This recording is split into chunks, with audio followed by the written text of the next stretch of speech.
Hello viewers, এখন আমি আছি স্বপ্নের শহর লন্ডনের আই টাওয়ার থ্যামস নদীর পাশে। তো অনেকের জন্য স্বপ্ন, আবার অনেকের জন্য দুঃস্বপ্ন। তো এখন আপাতত আমার জন্য স্বপ্নেরই শহর, কারণ আজকে ঘুরতে এসেছি, অনেক ভালো লাগছে। দেখতে পাচ্ছেন রৌদ্রোজ্জ্বল আবহাওয়া, আর এই আবহাওয়াটা সবসময় পাওয়া যায় না, বিশেষ করে সামারে এই আবহাওয়াটা আপনি পাবেন। ইউকেতে যারা থাকেন তারাই বলতে পারবেন যে আসলে সামার আসে খুবই অল্প সময়ের জন্য।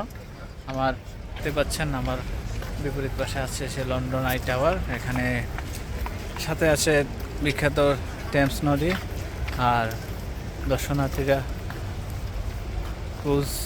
ক্রুজে করে সে থ্যামসের অপূর্ব সৌন্দর্য উপভোগ করছে। আর এখানে প্রত্যেকটা পিলারই দেখতে পাচ্ছেন যে কারুকাজ সমন্বয় খচিত সেই পিলার। আর থ্যামস নদীর আসলে অনেক গল্পই রয়েছে। এই সেই থ্যামস নদী যেখান দিয়ে লন্ডনের আগে বাণিজ্যিক জাহাজগুলো এখান দিয়ে যাতায়াত করতো। তা এখন আসলে এটা পর্যটন এরিয়া হয়ে গেছে, এখনও মাঝে মধ্যে জাহাজ যাতায়াত করে। উপর থেকে আসলে ভিউটা অনেক সুন্দর দেখায়।